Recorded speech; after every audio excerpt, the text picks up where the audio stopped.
You're watching Analysts After Dark, an underground hideaway where insatiably curious analysts examine provocative project problems, share salacious secrets, and establish a covert network of co-conspirators. Step into the dark with your hosts, AJ Hawley and Steve Jones.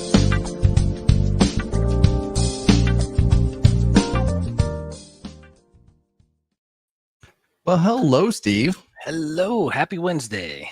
Happy Wednesday indeed. How's it going? I am doing really well. Enjoying picking up some of the things from BA World Boston. Still recovering a little bit. Just a lot of energy. It was a great time. It was a blast. Yeah. So for those of you that weren't there, we got a chance to hang out in person, Steve and I, for the second time, actually. The last time was last year in Boston. So had a great time. I think that was a good conference. It was a lot of fun. I had a fantastic time. Learned a lot in every session, and connecting with everybody between sessions and dinner time. It was just amazing. Well, can I ask, who was your favorite session? I want to put you on the spot. Tough to say. Favorite keynote, I'm gonna go with Phil. That spoke to me a lot. Got to fry those chickens. What about you? That session. So I love that session just because it's so engaging. He tells a whole lot of stories, but also he comes back and it's funny. It's like he does stand up for an hour and also mixes in some points. It's good. Yeah. So this was my first time seeing Glynis. So Glynis Devine do her keynote. I thought she was fantastic. So a lot of energy in the morning, just kind of kicking things off. I did miss Sabi's session only because I hung out with Leslie and we just went downtown Boston and we just played hooky for a couple hours, which was great. But it was a lot of fun. Yeah, I've seen Sabi's session before on Purple Cow Leadership, but having him center stage, front of the room, he just brought so much more energy than I've seen before, and that was also fantastic. It was just such an incredible conference. The rest of the week ever since has been kind of a letdown. Having to leave everybody, it's just not the same. Yeah, you had to go back to your real job. Yeah, the next day. Seriously, right? I did, and it was an office day too. It's rough. But I had some things that I was able to bring back and talk with my team, talk with others in the company. It just fantastic. And you guys actually had a pretty good showing too this week, or this session. You had 5 or 6 of your coworkers, right? Yep. Yeah. There were 4 others plus me. Okay. So yeah, we like to represent, and we all get a lot of value out of it. The reason we are able to keep coming is because of everybody coming back with something tangible and useful that, we start talking about it. When we commute, carpool in, we talk about what we learned. We talk about our favorite session. Who else did you connect with? That's the other great part about the conference is, meeting other people. The networking opportunity. So I tell my crew, don't count on me sitting with you. I don't want you to sit with them. Sit with whoever. Talk to other people. Wow. Don't So get rude. out of your comfort zone and network. So rude. I'm going to go to this conference. I don't know you guys. I don't hang out with you guys. Don't acknowledge me. Don't make eye contact. It's pretty rude. It's not that bad. I try to live what I want them to do as well. Right. No eye contact. Just straight reviews. It's Mr. Jones. Yeah. It's never Mr. Jones. Only in the song. Well, today is actually a special episode. Do you want to talk about it? I do. So today is our second and final episode that's associated with the BA Jam. And we've got the final jams coming up on November 1st, one at 9:30 and the other at 4:30. It's an afternoon session. But take a look at the BA Jam on LinkedIn. You'll see that there are still several more shows to go from other speakers, other shows. Check in and engage. It's a lot of fun. Well, I'm looking forward to it. I think it's going to be a lot of fun. I know that in the later session, it's going to be Vince and Fabricio that are going to do that. That they're going to co-host that. It'll be a lot of fun. So, and I'm sure that we'll be in the comments being our typical selves, which will be a lot of fun too. But we actually have guests today. We have a guest to talk about. So we're going to talk about, we have Jen Battan and Paul Crosby from the Uncommon League. Jen, with an unwavering passion for infusing creative problem-solving techniques into everyday work, Jennifer Battan, CBAP, has dedicated her career to helping teams transform their analysis and problem-solving skills. Don't be fooled by her playful approach. Jennifer is a serious thought leader with an international reputation as a speaker and educator. With certifications in a variety of design and facilitation techniques, Jennifer can guide teams to think, learn, and work in new and exciting ways. From the view assessment of problem-solving style to Lego serious play and game storming, Jennifer's toolkit is expansive and always evolving.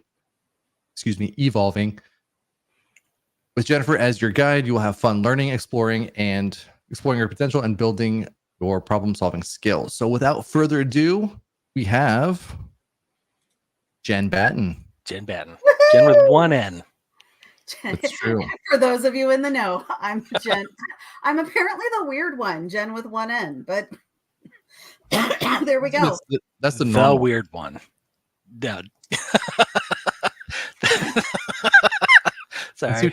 Steve. No, I get it. Yeah. I didn't know that the 2N thing was a thing until all of a sudden people are like, oh, you only use one N. I'm like, yeah, that's short.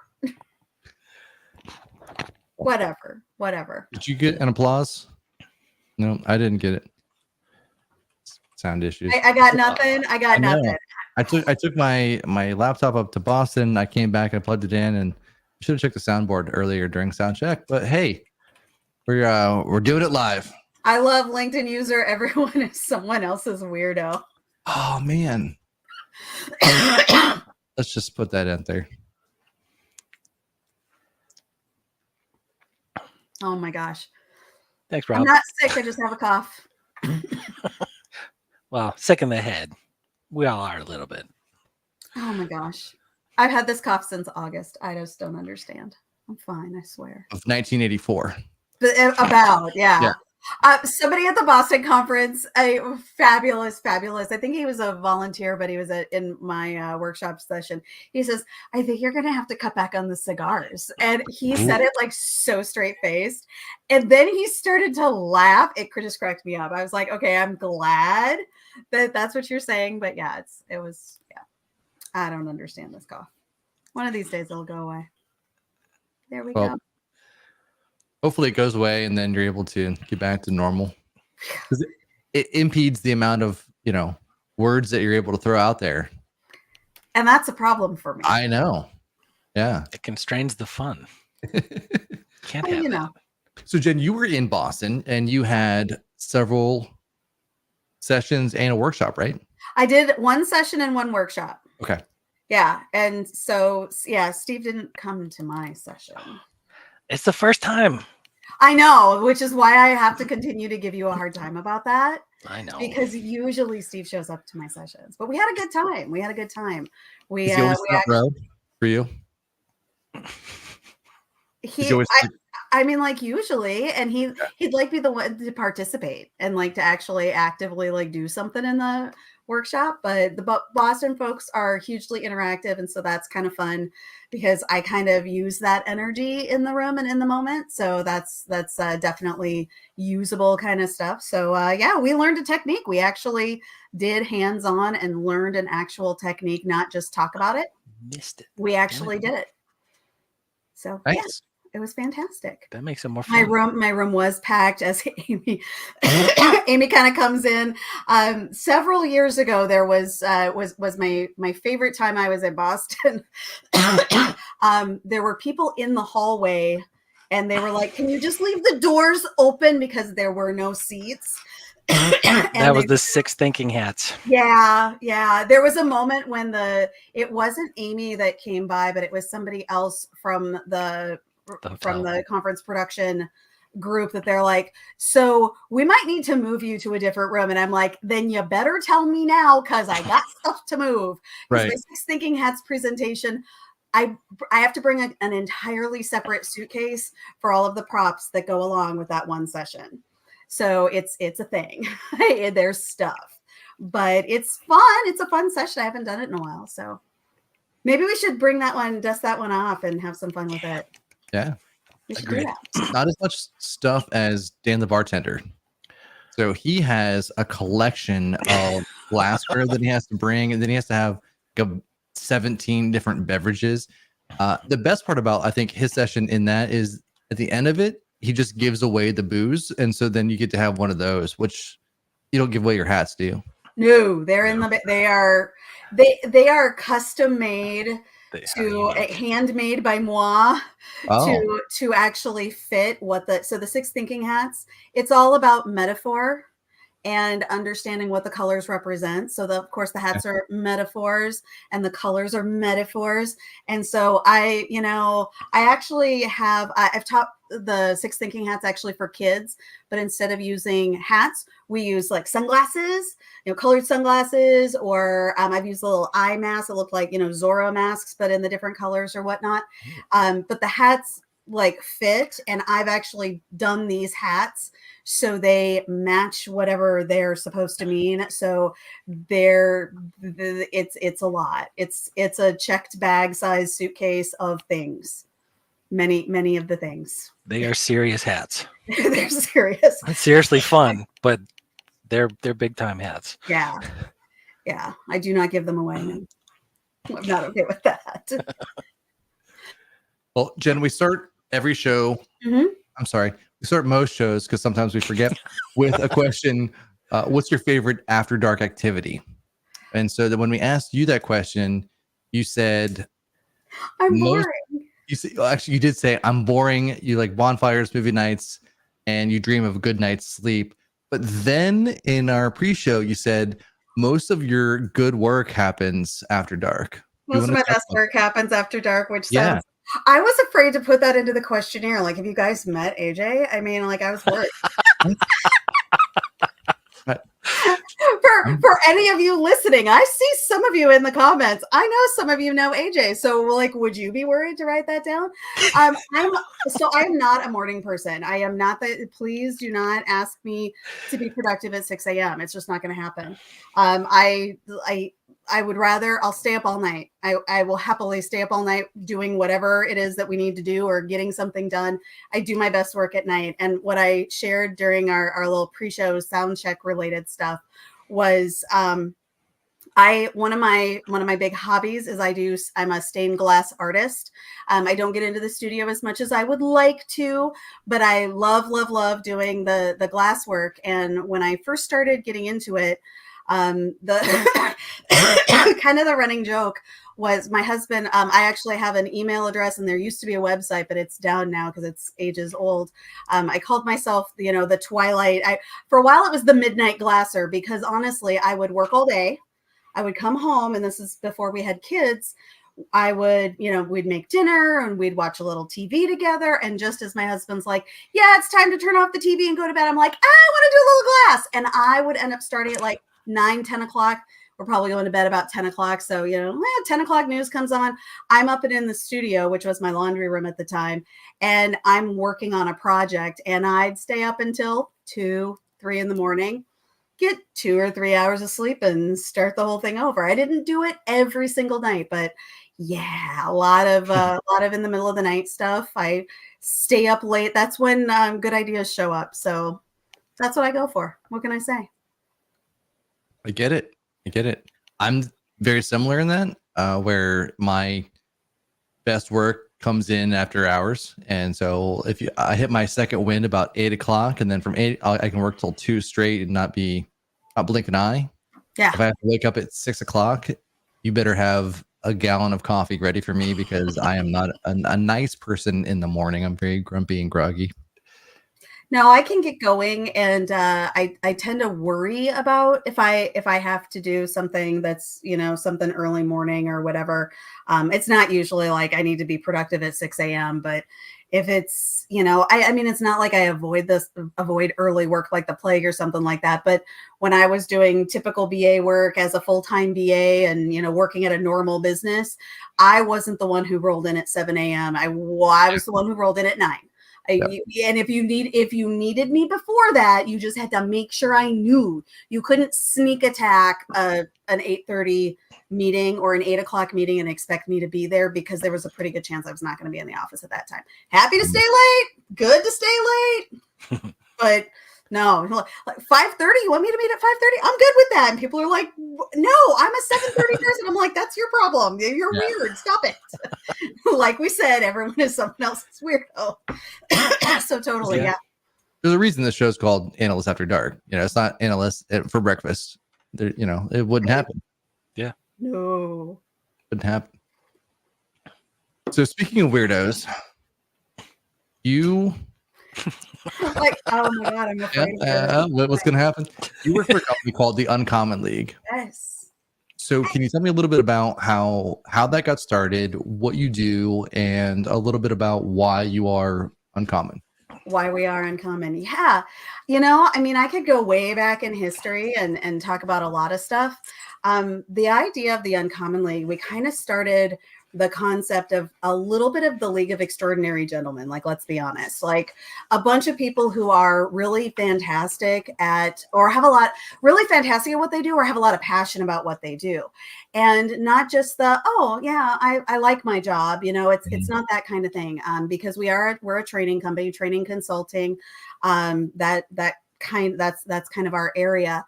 And what we realized is the group of us who formed the Uncommon League, we're not your average training company. Or I used to say, and like I can say it and not get in trouble, like, we're not your grandma's training company. If you're the kind of person who wants to, like, if you're watching some TV show and they have that a TV show or a movie where they have the college professor talking about whatever the subject is, and wah, wah, wah, wah, here's the thing. And they're standing at their lectern and they have their notes and they're pointing to their slides. Yeah, that's not us. We are not those people at all. We're a little bit more like, my goal in life is to jolt people out of whatever is expected. And that goes from when I'm doing analysis work and working on a project team. I want to inject something that's fun, interesting, innovative into that work that we're doing. We're still going to get stuff done, but how much of your life do you spend at the office? Yeah. Right. When you start to think about the 24 hours in a day, you might think, I only spend 8 hours a day there. But the rest of your time at home, you're sleeping. Right. We spend so much of our time at work. Why don't we try to enjoy it, try to have fun, but still get work done? And so we kind of challenge folks to, our tagline is think, learn, and work differently. We want you to think about what's uncommon, what's different. What I bring to that table is I have a lot of experience and a lot of passion in creative problem-solving techniques, the creativity spaces, innovation spaces. And that's where, to me, that's where I get super, super excited about how we can bring those ideas from other spaces into what we do, right? The 6 thinking hats is not an analysis technique, for example. But there's, and some people would probably argue with me and say, no, it could be used as an analysis technique. You will not find the books behind me. That's why I'm pointing. The book's right there. You will not find business analysis or software development mentioned in that book at all. But if you look at it and read it and understand it, you're going to go, this would totally work for analysis. I use the 6 thinking hats more for facilitation. That's my spin on it. That's the way I believe it's the most useful, but that's just me. So then that could be facilitation for any organization or any industry. Absolutely. Once you understand the hats and the colors, absolutely. And the way that it can be used for analysis is because each hat is a different perspective. Yeah, absolutely. And the can I get on my soapbox about the 6 thinking hats for a second? Sure. I got to say it. And Steve's like, I totally know where she's going. I bet, right? And I bet you know. Because so the biggest thing that's the most misunderstood thing about the 6 thinking hats is, and anybody could go out right now and start Googling the 6 thinking hats. You're going to find a book by Edward de Bono. It's a little teeny tiny book. Go buy the book. It's worth it. But the biggest thing you're going to find in, Google's going to do some great searches for you and find you some decks, some PowerPoints. If they're not from me, here's the thing to look for, because this is what bugs me. A lot of people will take the book information, create a deck and say, here's how you do it. AJ's going to wear the black hat. Steve's going to wear the red hat. Jen's going to be the yellow hat. Now let's have a conversation. And that's 100% the opposite of what the technique is meant to do. And so that's my big, like, if you take anything away from learning that, and I know, like, woo, you're getting a tidbit here. It's one hat to cover the whole room. We all think about that perspective. I'm not telling you how to think or what to think. We're telling you more how to think. We're facilitating what to think about, but you're still responsible for doing the thinking. But we're going to focus on these different ideas at different times. So instead of only focusing on those certain viewpoints, right? If you only ever looked at the front of your house, would you count enough windows to give your window replacement company the right order, right? I have more windows on the back of my house than on the front of my house. So it's that kind of idea. Like, we have to go around the entire house. We have to understand the whole problem, the whole situation, or anything like that. And so that's where I get kind of feisty about the 6 thinking hats, and why, as an analysis technique or a facilitation technique, it allows you to guide and redirect. That was a fantastic point. It just happens to be green and we're still kind of in white, and you don't have to, like, make a big deal out about the hats, but you can, once people understand the concept, you can redirect and they'd go, oh, I'm on the wrong color. And then they can adjust. So it's more of a process and not like Teletubbies. Say that again. It's more like a process, not like Teletubbies, where we're all our own kind of color. Yeah, but it's not a prescribed process because you don't have to do all the colors all the time. You can decide what colors work for whatever situation. There you go. How's that? Sounds awesome. Not bad. I don't think I've ever seen that session. I was going to say, I was just thinking that was before your time in our little merry band of speaker campers. Yep. That was 2013, 2014, maybe? About, yeah. You said speaker campers, and I was like, I don't know where she's going to go with that merry band, because I feel like there's so many things you could have said. But I know. I'm glad that you chose those words. Man. Keep it clean. Keeping it clean. I was cussy during sound check. Ish. I said I'd be good. They're like, whatever. It's all right. Yeah. We're adults. As long as it's used appropriately, we're good. Yeah, there we go. Yeah. What else do you want to know? I am trying to get a hold of my partner in crime, who is not responding to me at this moment. So someone who's a networking group leg, League of Extraordinary Gals and Guys. And I don't know. Not I feel like the 70s pantyhose company. Yeah. I'm with Amy. I totally know what you're talking about. Yeah. I do too. I'm surprised you're old enough to know that or have seen that. Me? I remember them as well. But like when it came in when Yeah. when they actually came in an egg. They Yeah. make great wiffle balls once you do a little plastic around the seam.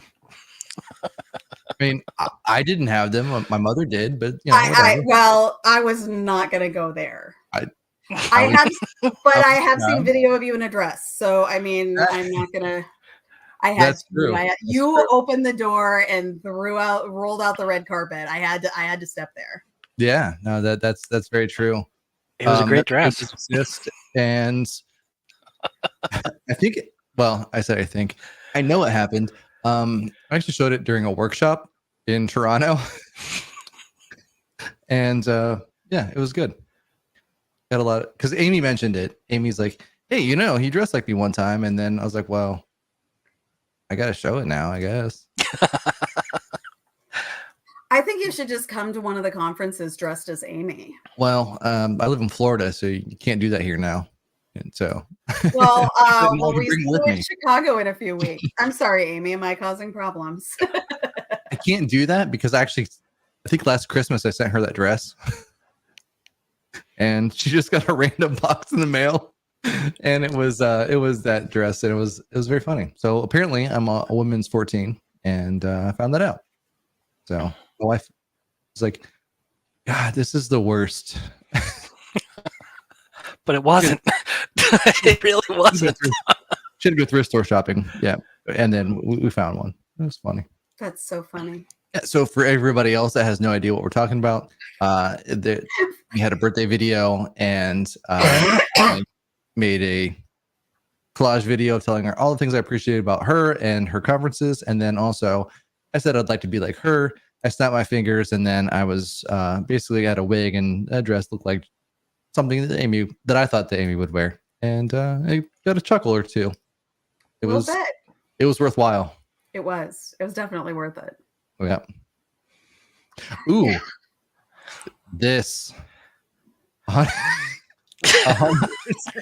I think that goes under special talents or special achievements, maybe. Yeah. Yeah, I was I was just at a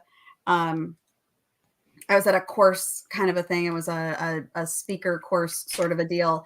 And the gal who was running it, one of the things, she's like, if you have other like special talents or whatever, she's like, you know, mention those. And this woman also happens to, she runs, she produces a couple of different TEDx events, and she does some other big events and things like that. But she's also a Hollywood and Broadway producer, and she does choreography and stuff like that.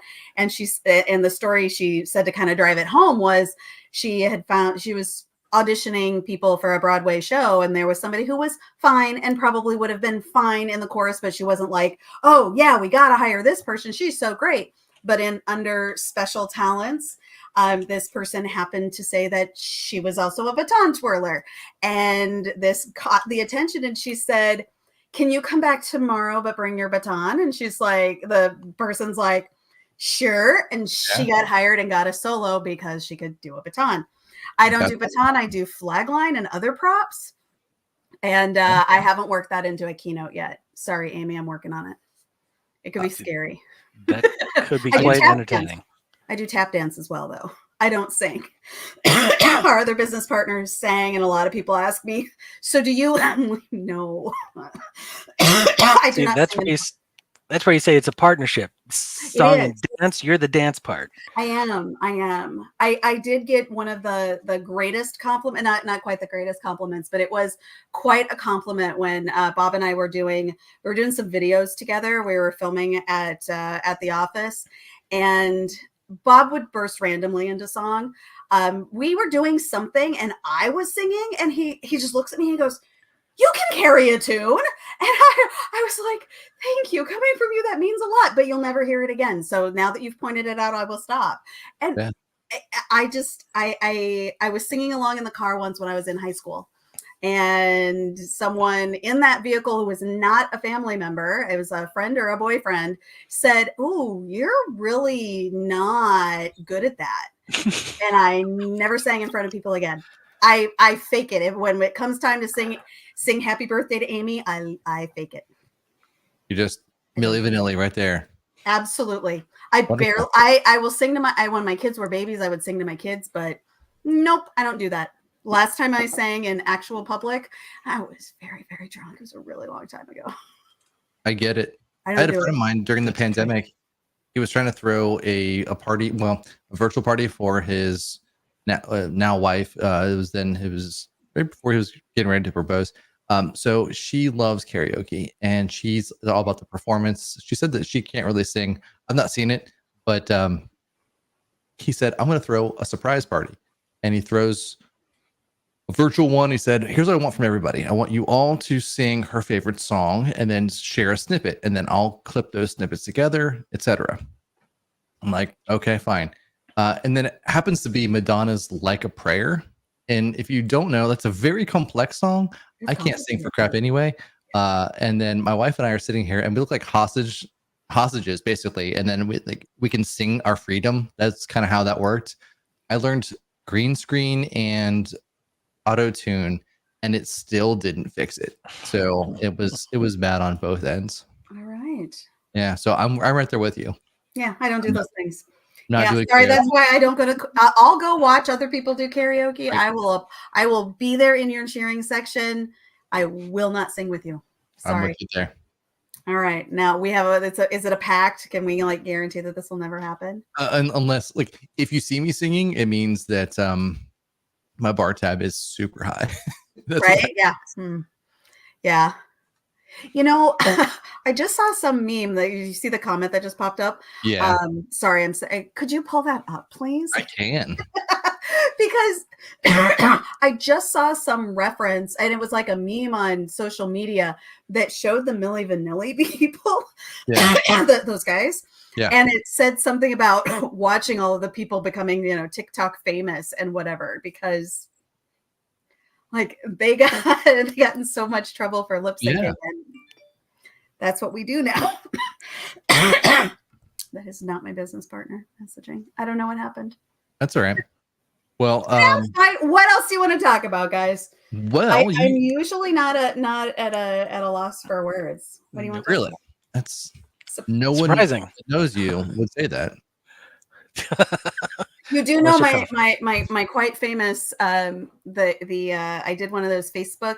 You know how Facebook does all those stupid quizzes and whatnot. I know AJ doesn't do Facebook, but there's always those dumb little quizzes. I know that it exists. I'm not know that it exists, a rock. Right? So I did one of the which Disney princess would you be? And I do them every once in a while if I think that they're going to be funny, and I never share them because usually it either they're not as funny as I thought they were going to be, or it's just whatever. By the time I get done with it, okay, but which Disney princess am I? I got Snow White because of my shy, quiet demeanor.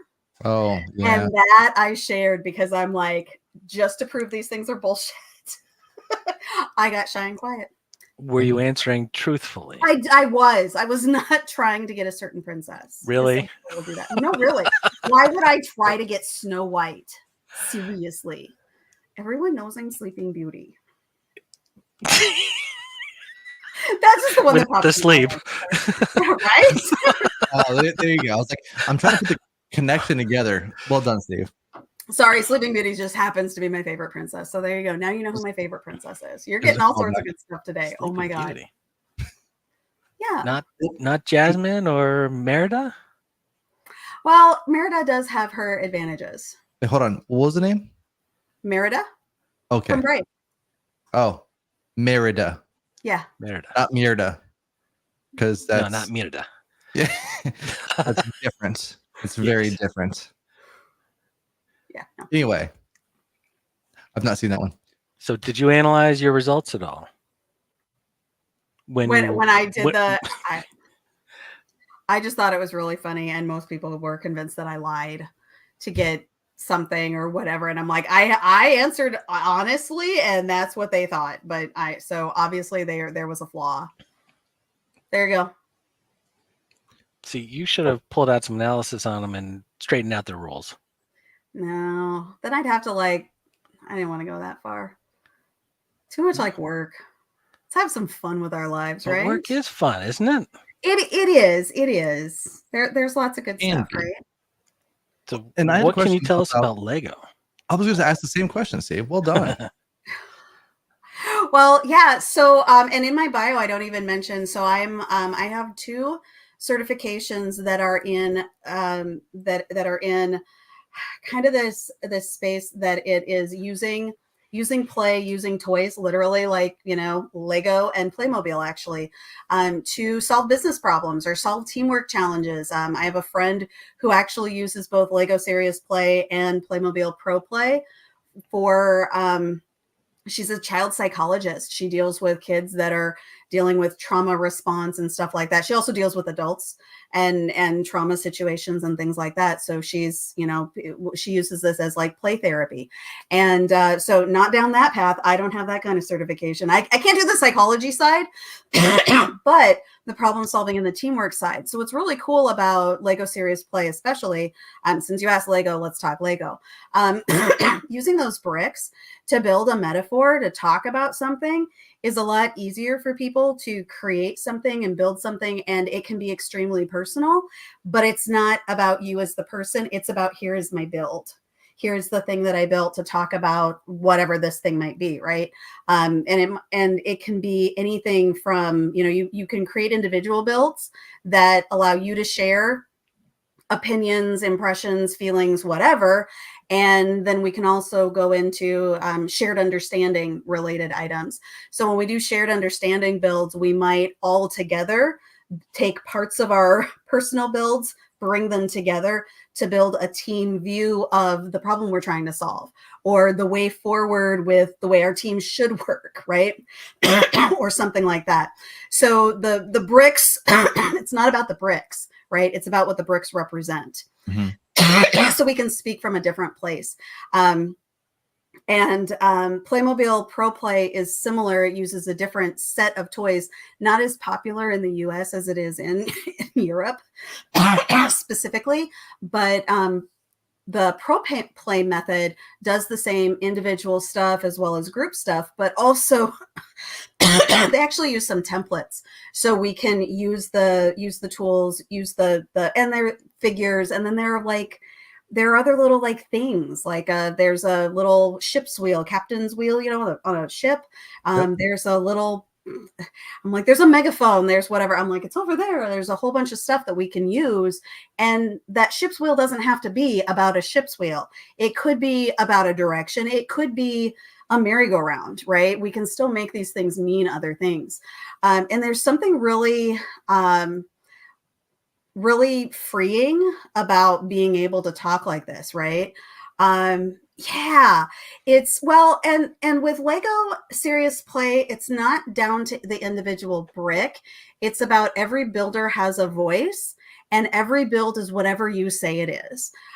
Today I spent my day building, I was building some duck kits. Lego has, years ago, the Lego company actually started as a toy company, but not doing the Lego bricks that we know today. One of their first toys that they produced was a duck. It was a wooden duck pull toy. And so they also have a Lego duck little kit. It does not come with any instructions. It is 6 bricks. 6 bricks. And there are 90,000 ways to put that duck together. Wow. And the thing is, whatever you build to say it's a duck, it's a duck. And what's so fascinating about that is, and what's really funny about it is, I can say, build a duck out. Like, I could pull out, this is my work desk. What can I say? Of course I'm going to have this. Like, let's pull out let's see if I have, do I have a duck kit right on top? If I dig. So while you're doing that, so yeah, go ahead. 90,000 variations. Is that because of each snap, like that you can actually have each, what are they called, dots or? Yeah, because with 6 pieces, I almost have enough. Where's my other one? I'm missing one piece. I'm like, they're out in my living room. I'm not going to go grab it. No, I can fake it. We're going to fake it. I can fake it with green bricks here. So if you need 1 1x2. Okay. Okay. 2 2x2s. You guys know what these look like, yep. Right? 2 of these. Right. One of them should have eyes on the side, and that's what I was doing today. I was putting eyeballs in Lego bricks. It was super fun. Where's So Hans? googly eyes? Yeah. They weren't googly eyes. I've been very tempted, but just in case somebody wants to use those, and Lego doesn't make those 2x2 bricks with eyes anymore. I'm trying to find a supplier that can actually print them for me, but right now it involves a paper punch and like tweezers. We don't want to talk about it. 1 2x4. All of these need to be the same color. So 4 bricks that are all the same color. Mine happen to be green, so we're going to build a green duck here. And you need, well, and my duck kits don't come in the proper colors. You need a 2x4 plate. That's a plate. Right. And a 2x3 plate. You guys all know what these bricks are, right? I do. Yep. So if we were to decide to make a duck, I'm going to build my version here. Give me a second. Lego Masters is one of my favorite shows. I'll plug a show that I get no money. Right? It really is so much fun watching a bunch of nerds just go in and build incredible stuff with nothing. I mean, they're just bricks, right? But they come out with something that's simple, completely incredible. Yeah. Okay. Well, there you go. So here's a duck, and you might think, hey, it looks like Perry the Platypus. Right? Whatever, right? Well, and it's also green, you know, and because by the way, aren't that vertical, so no, it doesn't look like a platypus. Okay, yeah, they're like long and skinny. It looks like Perry. Yeah, you get a little. There's a little moment here, right? Needs a fedora. When I first learned this, I've done this. I've handed out the little duck thing, and I tell people, you know, build their duck and then hide the duck. And then we all share our duck at the same time and hold up the ducks. And even in a room of 20 people, all building a duck, there are probably like 2 or 3 that will be identical or very close to identical. And you would think there are only 6 bricks, right? And so there are some people, I've had people not want to play the game with me because they're like, I don't know how to build anything. I'm not creative. Whatever you say is a duck will be a duck. And that person, I was at a session once where a gal, she was like, I am not creative. I don't know how to do this. She actually did this and said, here's my duck. She did not use all of her pieces, which I never told her she had to, but her duck was swimming. Yeah, there you go. It's on the water. Yeah. And I said, what do you mean you're not creative? Because I've never thought of building a duck without including its legs. Right. So the way I like, there are lots of, and there's a book out about how you can use the duck. The way I like to use it in analysis is the fact that we all have these different points of view for what this duck is or who this duck is. When you get a whole bunch of ducks at a table or whatever, you'll see a lot of different, you know, you could look at this and like make a persona for your duck now. You know, so I could go down the fact that he's reminding me a little bit of Perry the Platypus. So I'm going to say he's kind of quiet, but very brave, willing to try new things, right? But you know that persona, you know that user persona, you know somebody who is kind of quiet, but willing to try new things. They're just not going to talk about it a lot, right? The one that's swimming, working really hard, doesn't have a lot of time. They just want to keep going. They just want to keep going. They just want to keep going. It's a duck. Interesting. So there are where it becomes really magical and really, really cool is when you use a larger kit, like what I was grabbing here. This is a little mini kit that has like 35 pieces in it. And we can do a 2-hour session on teamwork with everybody having one of those kits in front of them. If we want to do a half day and like define strategy for the next 6 months, we get bigger kits. We get more bricks. And they're very, very specific bricks. You can use anything, but I like to stick to the actual kits. Because what's cool about this is like, not everybody's going to have like the propeller. I usually use this when I talk about teamwork. I love using the propeller to talk about teamwork because I'm a weirdo that way. But there we go. You do that and add that to the swimming duck. It goes really fast. We would, right? Yeah. Yeah. So yeah, that's where I'm doing a lot of fun, and I'm like I said, I'm preparing to go. I'm the keynote presentation at the BA Summit in South Africa, and so my big travel day is tomorrow. So I'm going to be leaving tomorrow night. I'm doing a gamification workshop where we'll be doing the business analysis core concept model dice game, and we're going to be building ducks and a couple of other fun little games and how do you gamify and add games and fun and other things like that, and some of the embrace the sticky note moments with that group. So I'm super excited about that. I also have some other cool stuff coming up that I'd love to share. Just a little quick note about it. And I don't know if this is something I'll probably post it on LinkedIn when I start to ask for. I'm going to need some. I'm going to need some guinea pigs, and I'm probably going to do this a couple of times. I recently got a certification in the VIEW assessment for problem solving. I think that's the full name of it, but it's VIEW. It doesn't stand for anything. It's just the VIEW, although they do, they always capitalize it. So like Whoopi's not going to show up out of nowhere, no, right? No, not that guy. No. It's been around for quite a while, actually. And the assessment, although they talk about, it was built and created to assess your problem solving style, specifically in a creative problem solving kind of a context. I think you can ignore the creative problem solving context kind of side of it. But what it does is similar to something like DISC or Insights, or not quite into the same way as Strengths Finder, but those kinds of kind of assessments, that it really does allow you to understand and like see the reality. And most people aren't surprised once they get their results. But when you see your results and start to see, like, say within a team, where, like, how do you process? Where do you find ideas when it's time to solve a problem? Where do you go for ideas? Do you look for innovation, or do you just look for incremental changes?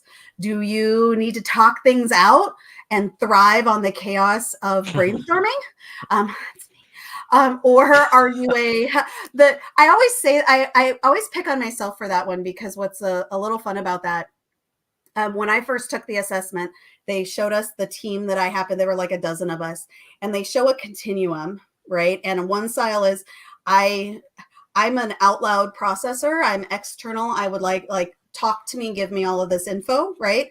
And this other side is internal.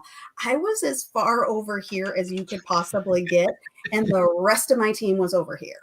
Yeah. And they're like, so whoever this person is, and I'm sitting there going, was me. And it's not a bad thing, but the way this kind of manifests and what happens in a team situation, right? So say you're on an agile team, and maybe you are the development team. I know I'm going to go there, but like, if we're working with a bunch of developers and I'm the analyst and I'm over here, who I want to hear all the good ideas. I want to hear everything, so we can then discuss and realize we've got all of this stuff we could talk about. Let's narrow it down to 2 or 3 things and then really get into it. And then everybody else is on this other side. Think of it like making bread, right? I want to hear about ingredients. What kind of bread should we bake? Is it banana bread? Is there going to be nuts and chocolate? Like, what are we going to do for the bread? What are we going to do? Over here, they're like, and here's your loaf. It's fully baked, right? And can you imagine somebody who's like, I just want to think about the loaf of bread being done, and here I am throwing ingredients at them? And they're assuming it's a loaf. Right? It could be muffins. I'm okay with that, right? But that dynamic and how we cope or how we change in order, like, that comes at a cost, right? Like, I can be quiet, I swear. But I know, and I'm like, which one of them is gonna laugh? Thank you. I shocked AJ. AJ's not even moving. I just froze. I think my whole internet stopped. No, I have been quiet, right? But like, in certain situations, if it's not time to have all the ideas, okay, that's fine. I'm good with that, right? But there's a cost to that. There's a cost to me and to my, I hate to say my mental stability, but it's a little bit of that, right? So the VIEW looks at 3 different areas of your problem solving style, and it can be fantastic for teams who, and let's be honest, what we do is we solve problems. Mm-hmm. We help business change, we help work change, whatever, but we are solving problems on a day-to-day basis. And if we're working together well, awesome. But if we're not, or even if we could be better, the view assessment really helps people to see how they approach problems. So the reason I mentioned this, and I mentioned I need some guinea pigs, is so I got my certification and I need to keep practicing doing the, having folks take the assessment and then kind of getting that feedback kind of thing. So I'm going to be posting probably sometime in November, December. I'm going to start posting to for folks to take the assessment. And then we'll do something in, say, January, or maybe even might get pushed into February, depending on timing. So you'll get your results and that kind of stuff. And I'll do it at the point where, I won't make money on it, but I need you to pay for the assessment. That's it. But it's not like hundreds of dollars. We're talking like $75 or something like that. I'm down. Yeah, same. So if you're interested, link with me on LinkedIn. I'll probably do some other posts, and if you guys see it, because I think we're all linked. But if you can share it with your audience, I'm happy to help. I mean, it'll help me, but I think it's also valuable for us to understand, because I've not necessarily changed how I handle problems, but I'm more in tune with it. So when different stuff happens, I can realize, I've got to adjust, because I can tell what's going on. So it sounds like a general trend in business analysis is less about an individual sitting down in a silo, doing the analysis, doing their work, and more about collaboration. Yeah. Group problem solving. Absolutely. And it's the kind, we were always doing that, right? I mean, even if you go back to the olden days of waterfall, last week for some of us, but I mean, the truly olden days, right? I always say that, but when we were doing waterfall, even as analysts, we would do our work and we would understand the requirements side. Our job as a BA wasn't done as soon as the requirements got signed off. Right. We were still supposed to be involved in, we were supposed to be in design. Yeah. Part of our role and responsibility is to ensure that the solution design is actually going to solve the problem. Now, sometimes that's tough because, I'm not really technical. I haven't coded since it was on a TRS-80, which also totally dates me, right? I don't code. I know enough to make me dangerous, and I can ask questions, usually intelligent questions, but I can't fix it. I can't say, here's the design, right? But we should be a part of that conversation. And when BAs and even product people get locked out of those conversations, it just makes for bad product. And that collaboration helps provide different perspectives. Because if you come in with only one perspective, just like the six thinking hats, you're going to be myopic and not see the whole problem or the whole solution. Mm-hmm. I always say, how do you know it's the best idea if it's your only idea? And there are plenty of times that the first idea might have been the best idea, but go a couple more steps, right? And that's where I like to challenge BAs to ask, what if we don't do this at all? Right? Because we end up, usually we get started in a project when the design or some sort of a future state is already known. And we're supposed to, I'm going to say words I hate, but I'm going to do it anyway. We're supposed to gather the requirements for the solution that they already identified as the right one. And we should all mutiny against that for several reasons. We don't gather requirements. We don't shake the requirements from the requirements tree and they just rain down upon us and we gather them up and put them in a little basket to hand over, right? But also, if we're not involved in understanding what the problem is, how do we know it's going to work anyway? So if we don't step up and challenge, what if we don't do this at all? Because if we ask that question, what if we don't do this project? And the answer is, I don't know, they want it. They asked for it. What happens if we don't deliver it at all? And if the answer is, you should not be doing that project, spend that money somewhere else where, okay, this is going to be serious, right? There's a big deal thing. Do that project instead. I know I can throw bombs from I always say it's my nice, safe little office in Minnesota. we do have. I think this would be a good segue point for our next segment. Okay. All right. So it is asking questions, and so I will take that on, and we will listen to the hotline. So bear with us. We'll be right back. Let's eavesdrop on the BA hotline and see what provocative project problems are awaiting us. Is your project in hot water? Operators are standing by.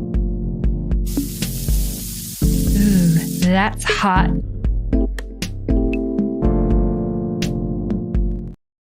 I thought I was still on mute. Sorry. Yeah, nope. Surprise. No, so we do have one question in our. I'll just post it up here. All right. All right, question 1. As roles of BA, PM, change manager, product owner, project sponsor, etc. evolve, what would Jen like to see happen differently? Who should do things differently? I can think of so many things, right? One of the things that I would love, and this is something I'm dealing with a couple of clients right now. If you're doing an agile transformation, or if you're shifting into agile, or if you've already shifted into agile, if your business people are not right there with you, why not? You mean like co-located? In the same not even a co-locate, but like approaching project work. I have a client right now. I have 2 clients. One is we've been doing a lot of the IT side is, we're going to be agile. And I was like, all right, so when are you going to train your business people? And they're like, that's part of what we want you to do. And I was like, excellent, because that was part of my proposal in getting the gig was, let's train the technical teams in process and all of that. Let's train the leaders for how to support an agile work environment. Don't we all wish if you're agile, don't you wish your leaders actually understood what the agile process meant? Yep. Because you can't be agile and also ask for status updates and quarterly plans and say hit a deadline. Then you're just doing waterfall with scrummy words. Stop doing that. But they do. And I would argue that you have to go one more level up, and it has to be finance. Absolutely. It has to be finance, but it also has to be like our business partners. And so this team, the way we framed it for their business people was what's different and what stays the same. And, what it kind of started with, what the heck is agile? Sure. I think I said, what is agile anyway? Right. So we started with that and then talked about what's different, because that's everybody's big question is, okay, so you're talking about sprints and you're talking about stories. Like, what does that mean? That's little tweaks in the grand scheme of things, but delivery changes a lot. So I really think that it's not that we should change how we're doing the work. We should just make sure that we're all on the same page. And I agree with AJ. It's not just about IT. It's not just about the business. It needs to be a bigger conversation, right? They all need to be ready for it. And honestly, the process works pretty well. And it can even work as a not quite agile, hybrid agile. I've got the fancy agile certifications. I don't believe in my way or the highway agile or my way or the highway scrum. I think there's a way that you can blend to make it work for you. And that's what we at the Uncommon League call Agilicious. Pick your flavor. And let's just make sure it's the flavor you like, right? I've never heard Agilicious. I've heard so many different variations. We have fragile. We have so our version is where it works, because fragile, wagile, scrummerfall, scrum butt, and all of that is really, a lot of the agile folks say that because it's we're agile, but not really. Yeah. We're kind of agile, but it doesn't really hold together, so it's more fragile than agile. Right. To me, all of that can actually become something that can work if we just let it happen. So we take the approach of let's be agilicious instead, and think of it like going to the 31 flavors and picking let's create something that's tasty and that works for us, right? I know I'm like totally mixing metaphors and going down a path that we may not want to go down, but there we go. Yeah.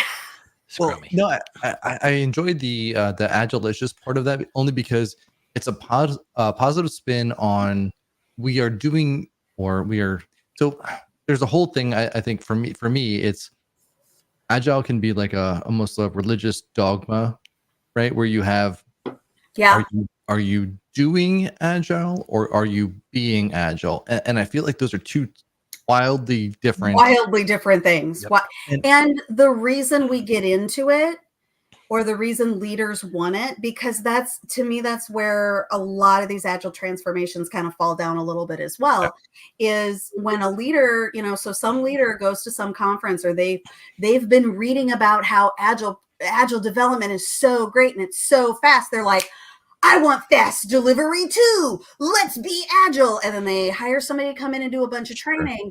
And then they still demand quarterly code reviews. Let's do all of the checkpoints for documentation. We're like, dude, we don't do that anymore.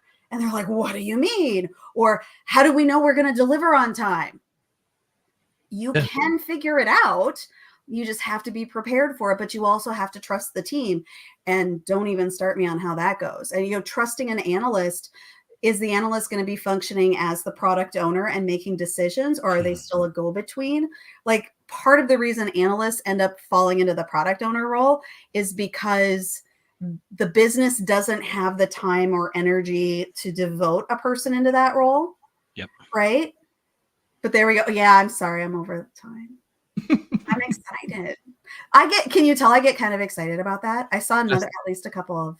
That's the whole point of this. So, I mean, we do have one confession. Well, I've got one confession, and it's only about this, so I'll add that at the end. Okay. But I think this other question's here too.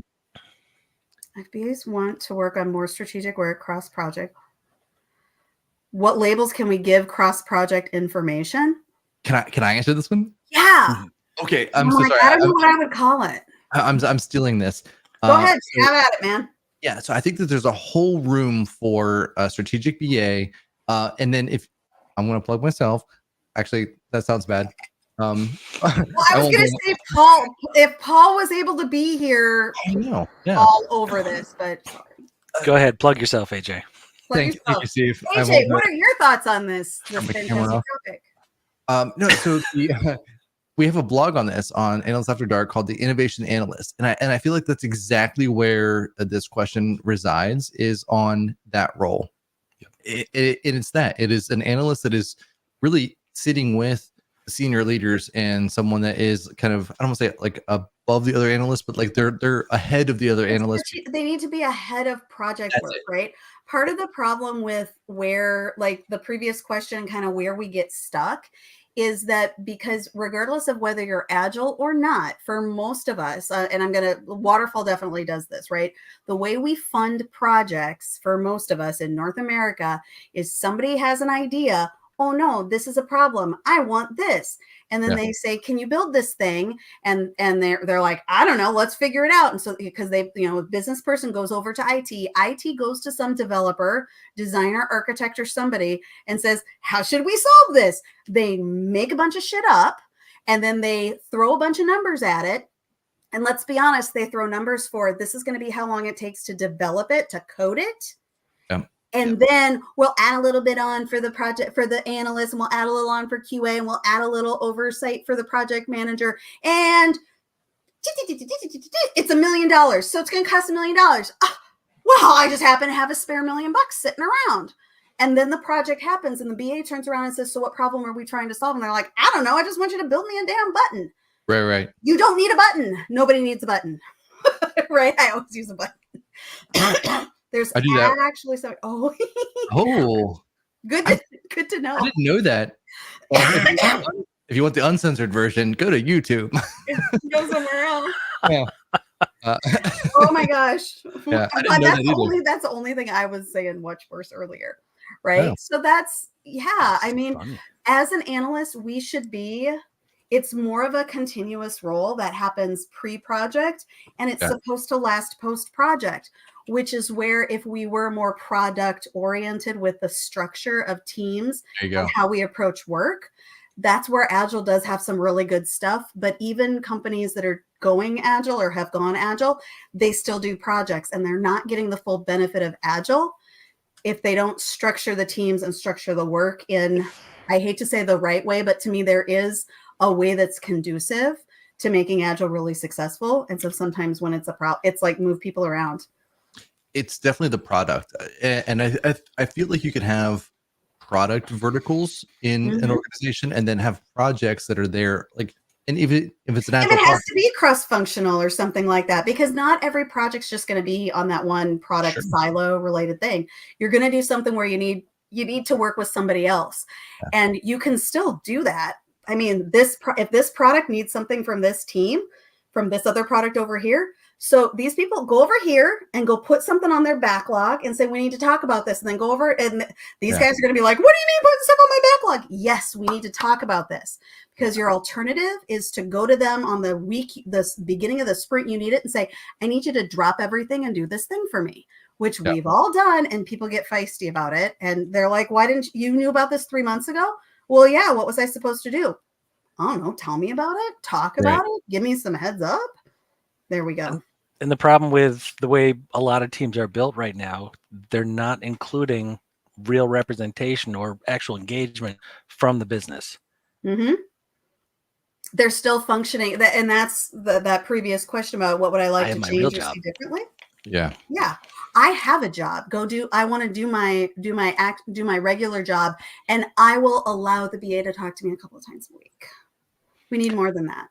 And when it's a 2-week sprint, having to wait 3 to 5 business days to meet, to have that discussion, it's not doable. It's not efficient. It's not productive. Well, if you had your backlog, your ready backlog, at least 2 iterations, behind, so it doesn't necessarily matter at that point, because you can still have 3 to 5 days, etc. It just slows the amount of work that you can have in your ready backlog.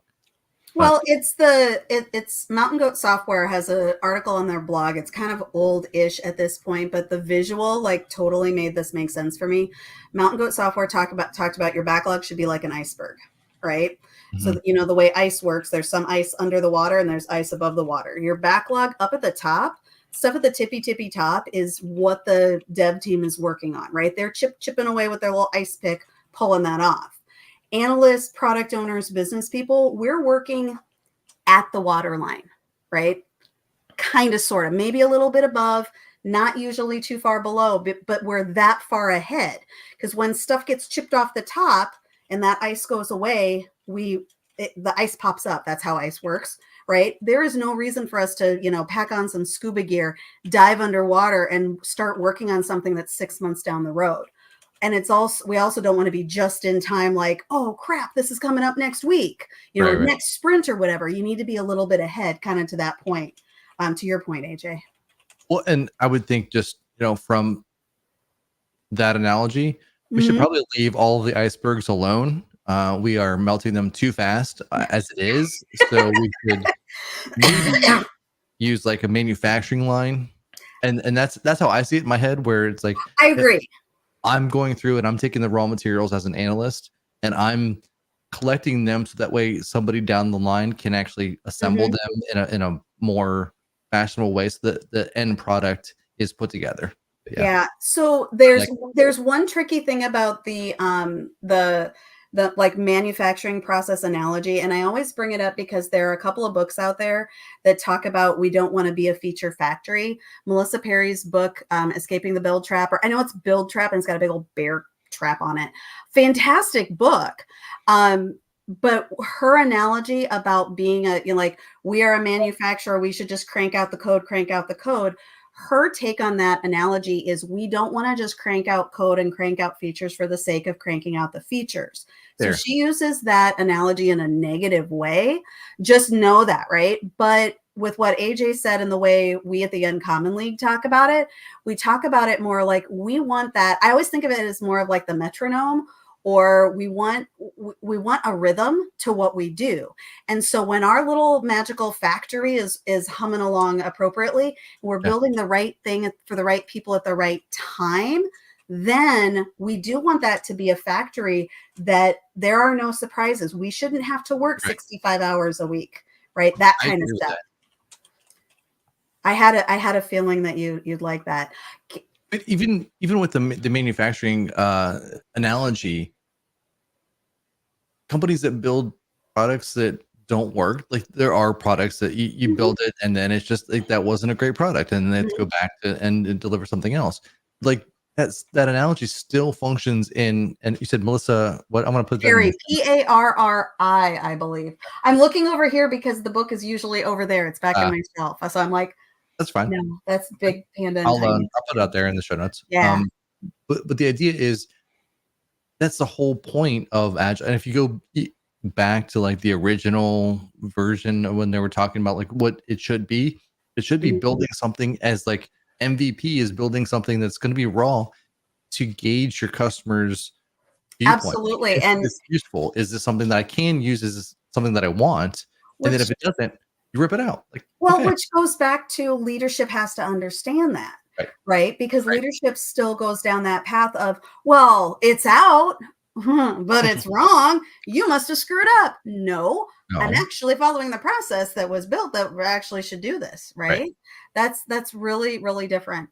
It's a different way of looking at it. And leaders who get that, that's where you're going to see Agile be more successful.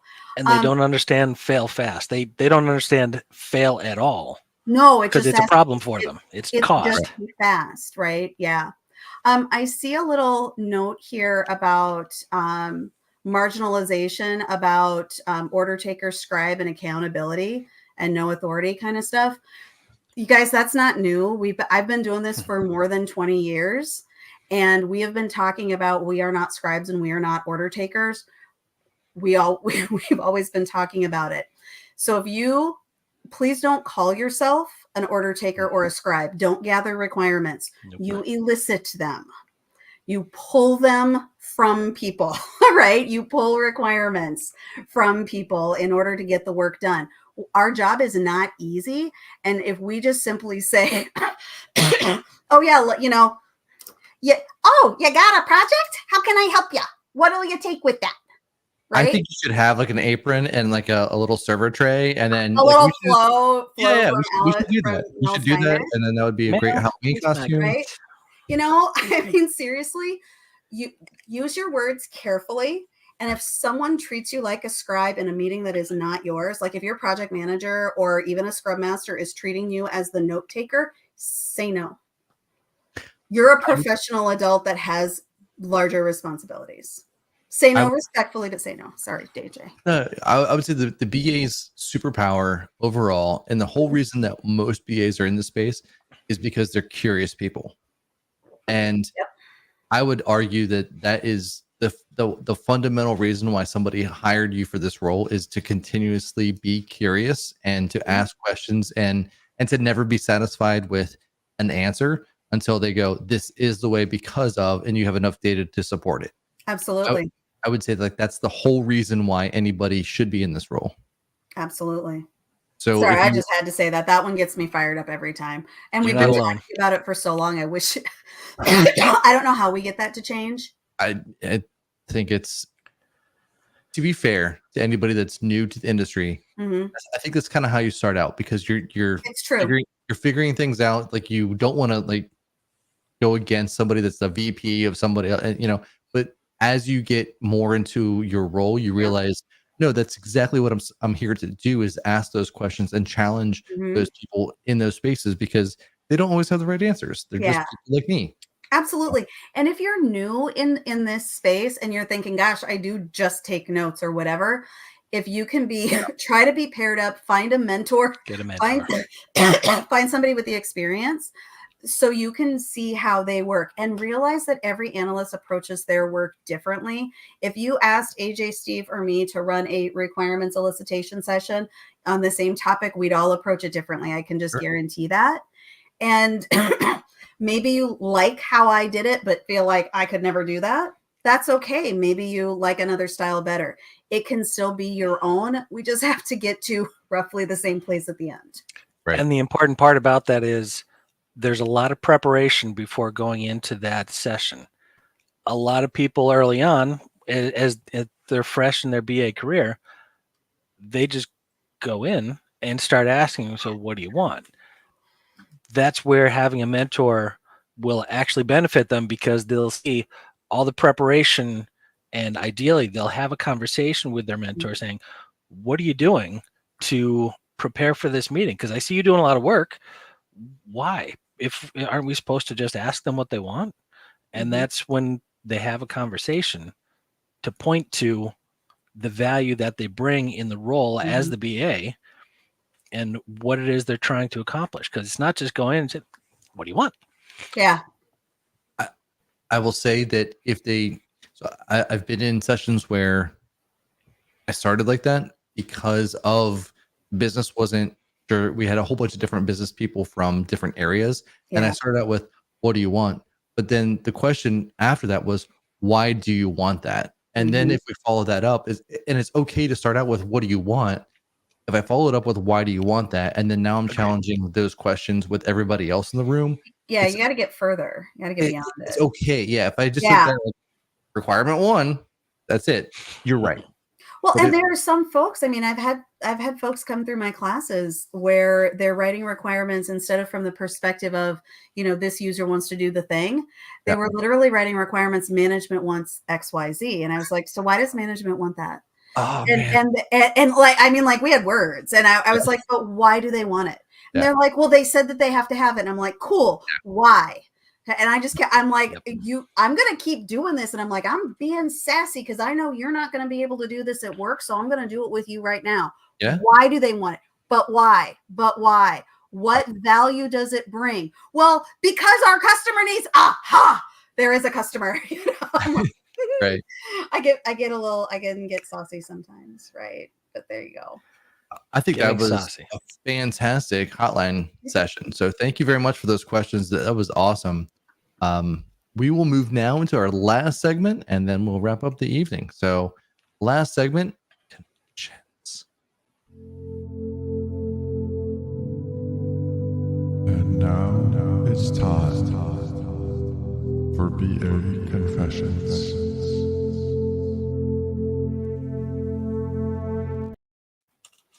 All right. So I will start out only because I saw this in the questions when we were talking earlier. Somebody had suggested different variations of Scrum. And in several Scrum teams, we had the option of naming our team, right? That is a very prominent thing that you have to do. You have to name your team because you're representing like who you guys are. And so many teams I've pitched this. We've never took it, but I've pitched it, like the Scrum Bags. I thought that would be just like the best team name, but they wouldn't let us do it. That's right. When I decide to pick up a beverage. Oh my God. Yeah. I think the Scrum Bags would work, or just so many fun ones. It didn't work, so we didn't do that. We were the Brown Skittles. So if you have to check out why, check out the Jen Bleen episode, and we'll know why we were the Brown Skittles. Oh my God. Yeah, there are no Brown Skittles, but there are sometimes if people don't wash their hands. So, Jen, do you have any examples of just projects that you were on that didn't work well, or that you kind of flubbed up and had to, brush some stuff under the rug, or anything that you would like to share with the group as a confession of just being in IT for a certain amount of time? And you've got those things. Yeah, I've been doing this a while. Or just being human. No, well, there honestly, there are 2 projects that, like, as soon as you said like where I flubbed up, like, yeah, there are 2 that come to mind that I'll admit to. Like, there's one project that I was on that the whole project was a big fat pain in the ass, and we won't even get into. I'm sorry, LinkedIn's probably censoring that, but you guess what I said. That one's a big, like, that's a conversation over beverages at a conference. Let me know about my data project from HE double hockey sticks. I'll happily tell you about it. But where I kind of had to own some icky, there's a little minor icky own with, I was on a project where the mandate was, I was working with a pharmacy benefits management. I was working in Medicare, and a bunch of claims had processed incorrectly. And so when we submit that on behalf of our clients to the government for reimbursement, that's how Medicare works. our clients pay the money, but the government pays them back, right? Well, the claims had processed in a way that one indicator of some sort, they processed incorrectly. So something on the claim made it so the government would not reimburse it. So our mandate was to find it, fix it, resubmit it, find the claims that were messed up, fix them, and then resubmit those claims to the government so our clients could get their money. Find it, fix it, resubmit it. It was great. Well, I got to our first requirements meeting. How are we going to find these claims? And I kid you not, a guy across the table, we were in one of the U-shaped things, a guy over there, his name's Ferdinand. He's a fabulous guy. I knew him from Toastmasters. And he goes, he had a pen, and he starts tapping it. And he goes, but Jen, why are the claims processing wrong? I also had a pen, and I didn't throw it at him, but rumor has it I pitched the pen. I know I pitched the pen because it was one of those, and honestly, it was like the most basic, what I just said, ask why, right? And I just looked at him and he said, because, and I'm like, I'm flabbergasted. And he's like, because, we're going to be here every month for the rest of our lives unless we figure out why the claims were processing incorrectly. So I turned to the project manager and I said, so we're going to need a change request because find it, fix it, resubmit it. There's a deadline. We got to get through that. Honestly, that project, we had to spin it into an actual larger thing. And it was more complicated than half of the projects I had been at that entire company. And we did healthcare reform and healthcare reform under the Bush administration. And we did Obamacare. This one, find it, fix it, resubmit it, was more complicated. So that's one. Another one, can I give you a second one? Because it's nearly as fabulous. And it's another one of check your hubris at the door, right? I'm very fond of saying, you've got to, there are times when you need to control the conversation as a facilitator, or you're going into a meeting with a goal in mind and an idea of this is what I want to get out of today. And then when somebody pulls you somewhere else, it bugs you, right? You're like, I can't go there today. I need to do this. And we were doing an automation. There was a manual process, kind of complicated. And same company, they, excuse me. So we knew that the automation was going to be 4 steps overall. The client was going to say they wanted this automation to happen. The client had to tell us some stuff so we could get things set up properly. Magic happened. The processing happened. That's the real automation. And then there was going to be an error and reporting kind of a thing that had to happen. I started that little speech I just gave you right now was the way I started every single meeting for that project. And then I would say, and today for this meeting, we're going to talk about whichever one of the steps. And usually 2 and 3 were kind of fighting each other. Step 2 and step 3. And somebody called me on it. Another BA was working with me and they said, why do you start every single meeting that way? And I said, do you see what Dawn does at every single one of those meetings? And, the BA pulls you into the weeds in a totally different space than where you wanted to be. And I'm like, yeah, and it bugs me. Dawn was right.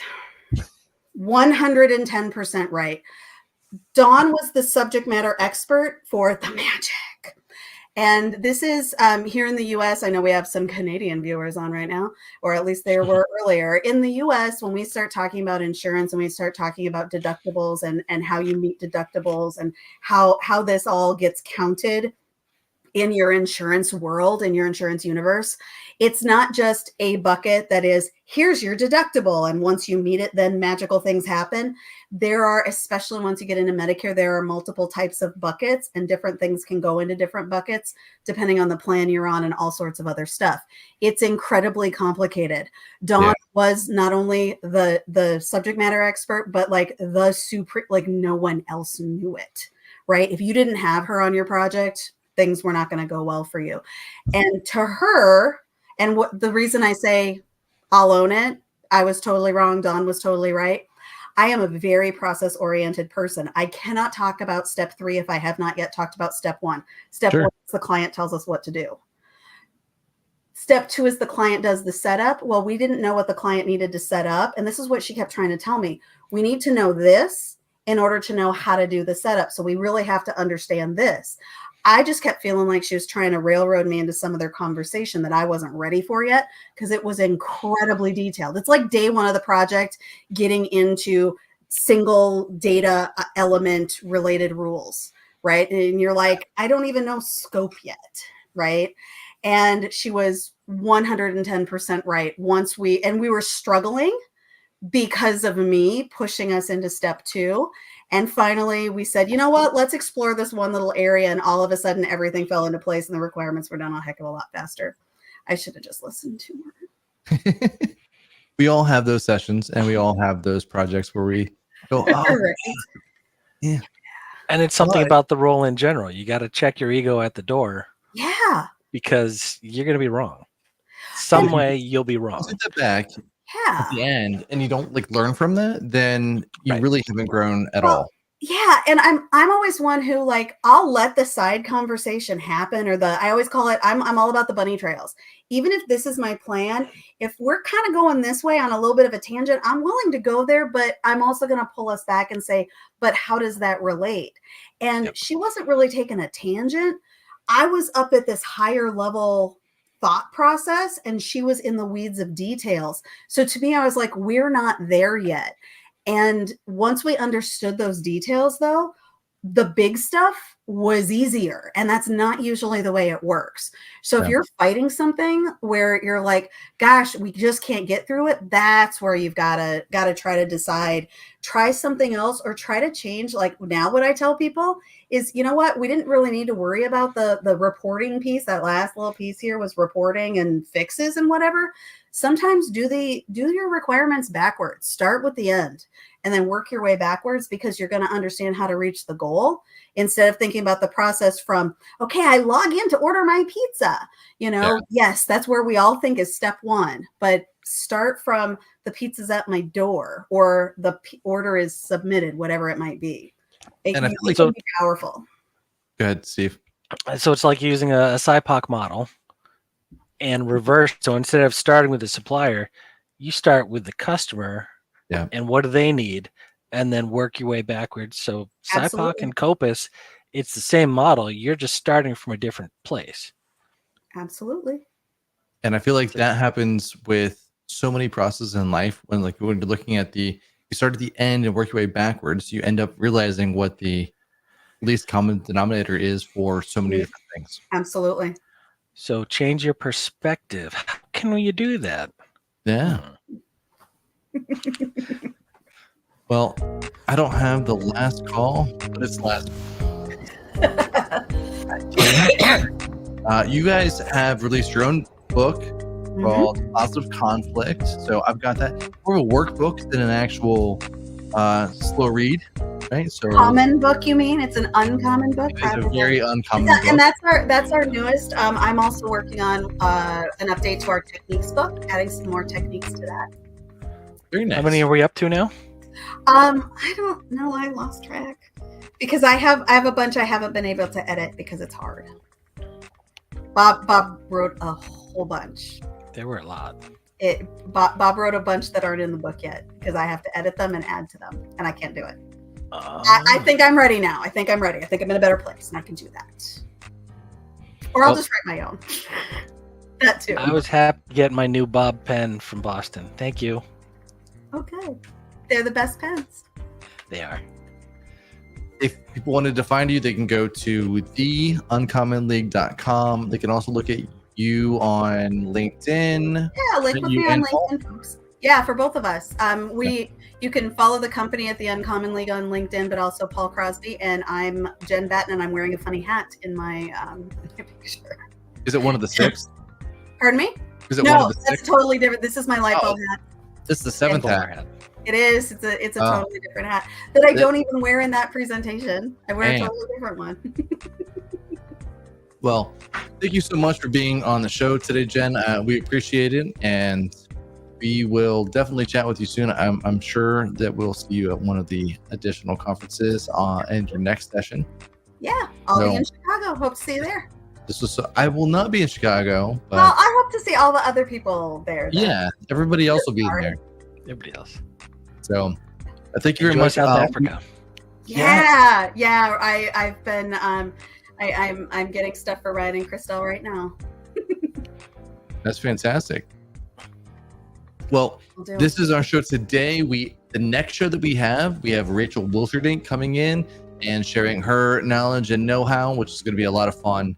And she, very much like you, Jen, has just an incredible amount of energy, and she's going to come in and just be fantastic. So looking forward to that episode in 2 weeks. Then we also have the BA Jam coming up November 1st. So if you wanted to check that out, it's at 8 o'clock Eastern time, and I believe 8:30 Eastern time, and then also 4:30 Eastern time as well. So there's 2 different sessions. So Vince and Fabrizio will be doing that. That's our show, folks. We'll go out with the BA Jam intro, and we will share that. It's been so much fun. Thank you so much. Thanks, we will see you next time. Bye, everybody. Bye, folks.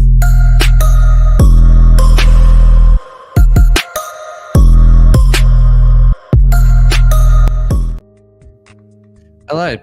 Wrong one. Hey. We're back, everybody. We're still here. Hey, there we go. I mean, we can keep talking, but I'm sure people would also like, it's 8:30. I'm catching my second win. This is all good for me. BA Jam. Here we go this time.